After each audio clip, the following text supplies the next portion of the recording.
नमस्कार दोस्तों, चलिए जानते हैं देश दुनिया की 50 बड़ी खबरें। इससे पहले यदि आपने मेरे चैनल को सब्सक्राइब नहीं किया है तो चैनल को सब्सक्राइब करें।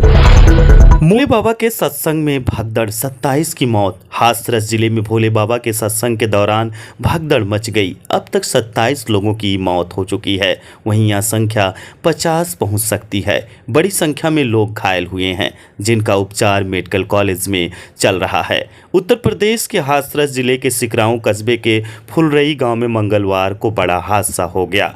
यहां भोले बाबा का सत्संग चल रहा था। बताया गया कि सत्संग समाप्त होने के बाद यहां से जैसे भी भीड़ निकलना शुरू हुई तो भगदड़ मच गई। इस भगदड़ में महिलाएं और बच्चे बुरी तरह कुचलते चले गए। मौके पर चीख पुकार मच गई। हादसे में कई लोगों की मौत होने की आशंका है। घायलों को मेडिकल कॉलेज एटा भेजा गया। अब तक 27 लोगों की मौत की खबर है। यह आंकड़ा अभी बढ़ भी सकता है। वहीं सीएम योगी ने भी हादसे का संज्ञान लिया है। एटा के एसएसपी राजेश कुमार सिंह के मुताबिक जिस वक्त भगदड़ हुई उस समय हाथरस जिले में सिकराऊ कस्बे में धार्मिक आयोजन चल रहा था। एटा अस्पताल में अब तक 27 शव आ चुके हैं, जिनमें 23 महिलाएं हैं, 3 बच्चे और 1 पुरुष शामिल हैं। अभी घायल अस्पताल नहीं पहुंचे हैं। आगे की जांच चल रही है। इन 27 शवों की पहचान की जा रही है।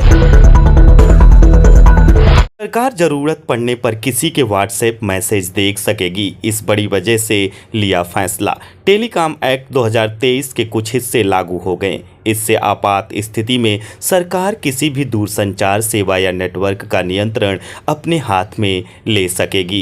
एक्ट में सिम कार्ड को लेकर भी कड़े प्रावधान है। बुधवार से अधिनियम की धारा 1, 2, 10 से 30, 42 से 44 के प्रावधान लागू हुए। सरकार किन परिस्थितियों में दूरसंचार सेवाओं का नियंत्रण अपने हाथ में ले सकती है, आइए जानते हैं। राष्ट्रीय सुरक्षा, विदेशी राज्यों के साथ मैत्रीपूर्ण संबंधों के हित में या जंग की स्थिति में किसी या सभी दूरसंचार सेवाओं का नियंत्रण और प्रबंधन सरकार अपने हाथ में ले सकती है। सुरक्षा, सार्वजनिक व्यवस्था या अपराध की रोकथाम के लिए भी कंट्रोल अपने हाथ में ले सकती है। सरकार किसी भी व्यक्ति के मैसेज को इंटरसेप्ट कर सकेगी। सरकार सार्वजनिक सुरक्षा के लिए या आपात स्थिति में किसी भी व्यक्ति के मैसेज को इंटरसेप्ट कर सकेगी। एक्ट की धारा 20(2) के तहत मैसेज रिसीवर तक पहुंचने से पहले ही रोक भी सकेगी। सीबीआई, ईडी और आईबी जैसी 10 केंद्रीय एजेंसियों को इसका अधिकार है। आगे आपको बता दें, एक्ट के दायरे में व्हाट्सएप, टेलीग्राम और सिग्नल जैसी सभी प्लेटफॉर्म आ गए हैं। अब सरकार इनसे भेजे हुए मैसेज देख सकेगी। एक्ट में एक पहचान पत्र पर 9 से ज़्यादा सिम कार्ड होने पर 50,000 रुपये के जुर्माने का प्रावधान है। दूसरी बार पकड़े जाने पर 2 लाख तक का जुर्माना है। एक्ट के तहत फर्जी सिम कार्ड बेचने, खरीदने और इस्तेमाल करने पर भी 3 साल तक की जेल या 50 लाख रुपए तक के जुर्माने का प्रावधान है। किसी भी तरह के सिम कार्ड फ्रॉड करने, प्रधानमंत्री ने ये बोला है, ये मैं नहीं बोल रहा हूं। प्रधानमंत्री ने बोला है कि मेरा डायरेक्ट कनेक्शन है भगवान के साथ। और अलग अलग ऑर्डर आते हैं। अदानी जी वाला ऑर्डर आता है, बंबई एयरपोर्ट अदानी जी को ऊपर से ऑर्डर आता है, खटाखट ऑर्डर आते हैं और आपको गुजरात में हराएंगे इस बार। राहुल गांधी का संसद में 90 मिनट का भाषण। हिंदू अग्निवीर समेत 20 मुद्दों पर बोले। पीएम मोदी के अलावा 5 मंत्रियों ने खड़े होकर टोका। आपको बता दें, संसद सत्र के 6वें दिन नेता प्रतिपक्ष राहुल गांधी ने मोदी सरकार और भाजपा को 20 से ज़्यादा मुद्दों पर घेरा। उन्होंने हिंदू अग्निवीर, किसान, मणिपुर, नीट, बेरोजगारी और नोटबंदी, जीएसटी, एमएसपी, हिंसा, भय, धर्म, अयोध्या, गुजरात, जम्मू कश्मीर, लद्दाख आदि पर चर्चा की। आपको आगे बता दें, उन्होंने 90 मिनट के भाषण की शुरुआत संविधान की कॉपी दिखाकर की। भाषण के दौरान सत्ता पक्ष और विपक्ष में जमकर तू मैं हुई। राहुल ने अग्रवीर पीएम मोदी के परमात्मा से डायरेक्ट कनेक्शन और किसानों के एमएसपी कानून की बात की। इस पर पीएम 2 बार, शाह, राजनाथ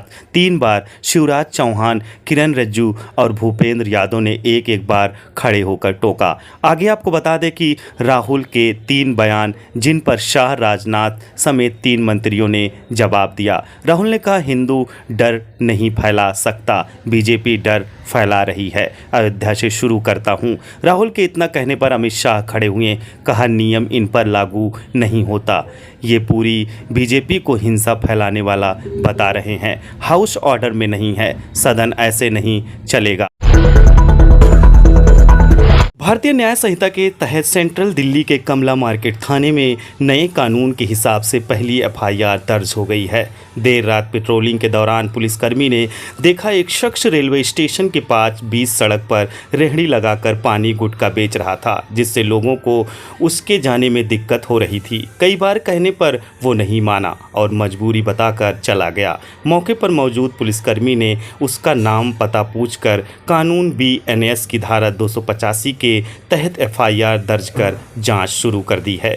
3 नए कानून आज से देश भर में लागू हो गए हैं, जिससे भारत की आपराधिक न्याय प्रणाली में व्यापक बदलाव आ गया है और औपनिवेशिक काल के कानूनों का अंत हो गया है। भारतीय न्याय संहिता, भारतीय नागरिक सुरक्षा संहिता और भारतीय साक्ष्य अधिनियम ब्रिटिश काल के क्रमशः भारतीय दंड संहिता और दंड प्रक्रिया संहिता और भारतीय साक्ष्य अधिनियम का स्थान ले लिया है। नए कानूनों से एक आधुनिक न्याय प्रणाली स्थापित होगी, जिसमें 0 एफआईआर, पुलिस में ऑनलाइन शिकायत दर्ज कराना, एमएमएस